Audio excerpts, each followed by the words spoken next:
ہوائی اڈے پر قطار اندر قطار خطوط ارسال کرنے والوں کا تانتا بندھا ہوا تھا اور ہر ایک کے چہرے پر ایک ملمہ سازی کی چمک واضح نظر آ رہی تھی۔ کسٹم والے الگ پریشان تھے کہ ایک سوٹ کیس میں سے کوئی کسٹم والی چیز برآمد نہیں ہوئی۔ ان کے چہروں کو دیکھتے ہوئے مجھے ہنسی بھی آئی اور اس دفعہ پریشانی کا سامنا بھی نہیں ہوا، لیکن استقبال کرنے والوں کا ہجوم پہلے سے کہیں زیادہ تھا۔ دھیرے دھیرے بغور مطالعہ کیا، ان کے اندر کے خواہشات کو پرکھا تو یوں لگا کہ میں اپنوں میں نہیں بلکہ خواہشات سے لبریز ایسے گروہ میں آ گیا ہوں جو اپنی خواہشات کو پورا نہ ہوتے دیکھ کر میری تکہ بوٹی کر دیں گے۔ ایک ٹیکسی میں ہی پوچھ لیا کہ بیٹا باقی سامان کدھر ہے۔ افسانہ آخری رنگ میں مصور اعلیٰ بننے کے جنون میں ایک مصور فخر و تکبر کی اس دہلیز پر پہنچ جاتا ہے جہاں اس کی بینائی ختم ہو جاتی ہے اور وہ اپنی تصویر مکمل نہیں کر پاتا۔ افسانے میں مصور اپنے بارے میں کچھ اس طرح کہتا ہے: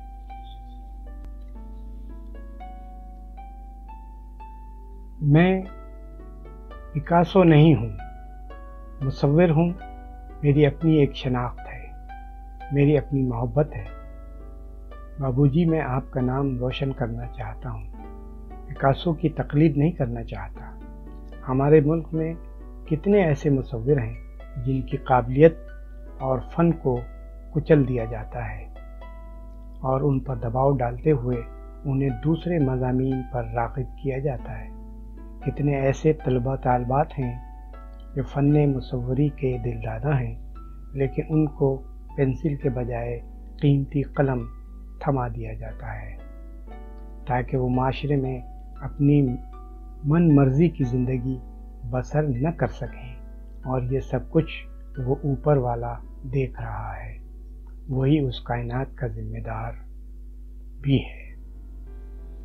سامعین کرام، پیش نظر تصنیف سرابی منزلیں کی ایک خاص بات ادب سے دلچسپی رکھنے والوں میں اس کا پسند کیا جانا بھی ہے۔ یہی وجہ ہے کہ اس کا دوسرا ایڈیشن شائع ہو چکا، اب اس کا تیسرا ایڈیشن عنقریب شائع ہوگا۔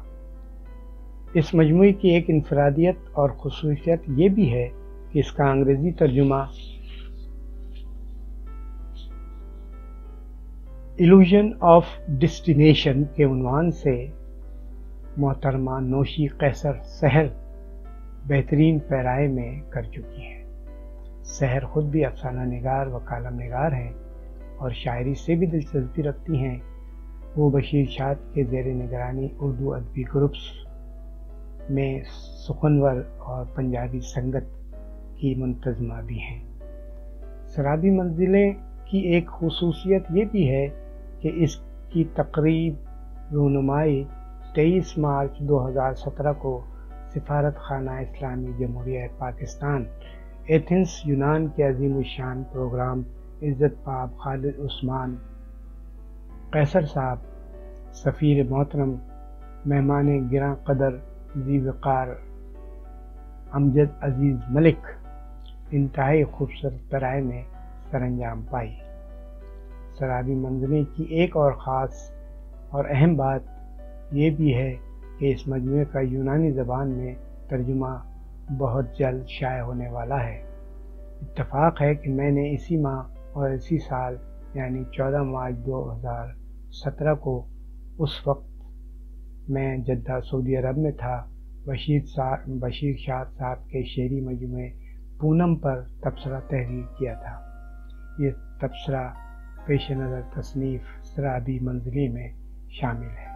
کتاب کے اختتام پر افسانہ نگار نے اپنا سحر حاصل تعارف بھی شامل کتاب کیا ہے، جس سے بشیر شاد صاحب کی علمی و ادبی کاوشوں کے بارے میں آگاہی ہو جاتی ہے، ساتھ ہی ان کے زندگی کے سفر کی کہانی ہمارے سامنے آ جاتی ہے۔